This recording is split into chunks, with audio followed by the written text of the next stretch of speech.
جہاد کے معاملے میں سستی کرتے ہیں، انصاف کے پورے تقاضے جو ہیں تقاضے پورے نہیں کرتے، انصاف کے تقاضے پورے نہیں کرتے، یہ شکایتیں تھیں۔ چلو انہوں نے آ کر رپورٹ دیا، آ کر عمر فاروق رضی اللہ تعالیٰ عنہ، حضرت سعد بن ابو وقاص کو جو ہے نا وہ حضرت عمر فاروق رضی اللہ تعالیٰ عنہ نے بلایا اور پوچھا، ان سے صفائی لینے کی کوشش کی۔ حضرت سعد بن ابو وقاص نے فرمایا کہ بھئی اے امیر المومنین، میں تو حقیقت بتاؤں اگر تو میں نے تو کبھی ایسی کوئی کوتاہی نہیں کی، کسی پر ظلم نہیں کیا، جہاد کے معاملے میں کبھی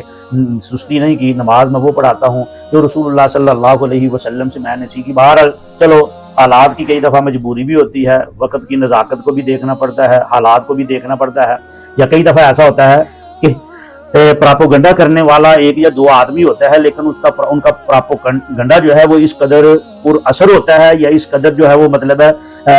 ہولناک ہوتا ہے، یا اپنے پراپوگنڈے کو لوگوں تک پہنچانے میں یا لوگوں کو اپنا ہم نوا بنانے اور قائل کرنے میں اتنے چتر ہوتے تھوڑے ہیں، لیکن ان کا پراپوگنڈا جو ہے وہ جیت جاتا ہے۔ چلو عمر فاروق رضی اللہ تعالی عنہ نے حضرت سعد بن ابو وقاص جو ہے ان کو ان کی اس ڈیمانڈ پر یا فرمائش پر یہ جو ہے نا وہ معزول کر دیا کہ اگر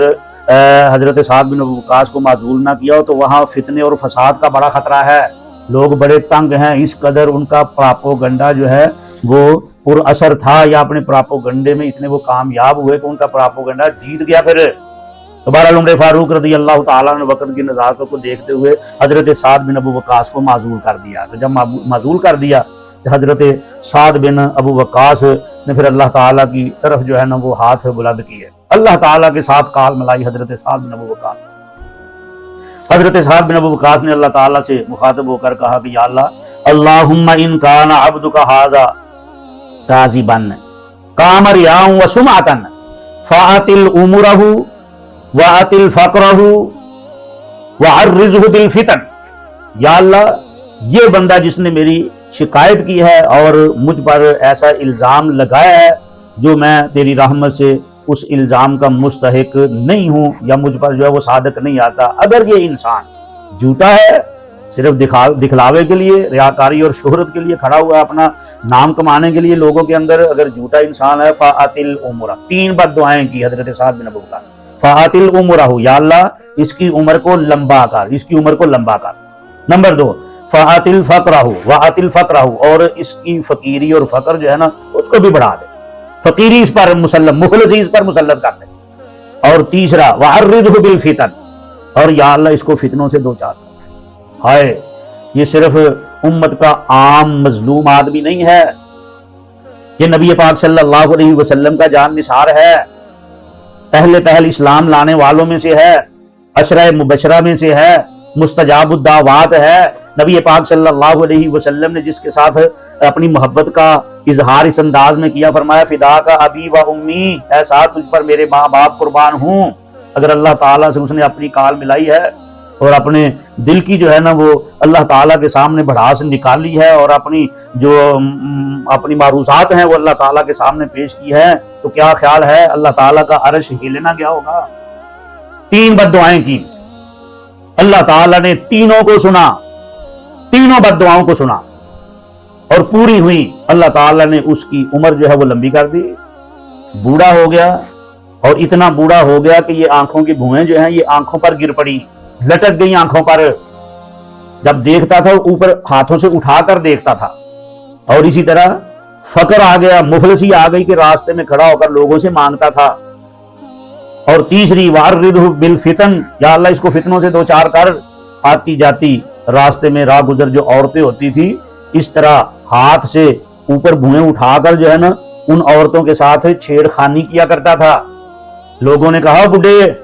کچھ شرم کچھ حیا نہیں ہے تجھے، کیا کرتا ہے اس عمر کے حصے کے اندر بھی بے حیا بنا ہوا ہے؟ ہائے، تو آگے سے کہنے لگا کیا کروں، اس بڈھے کو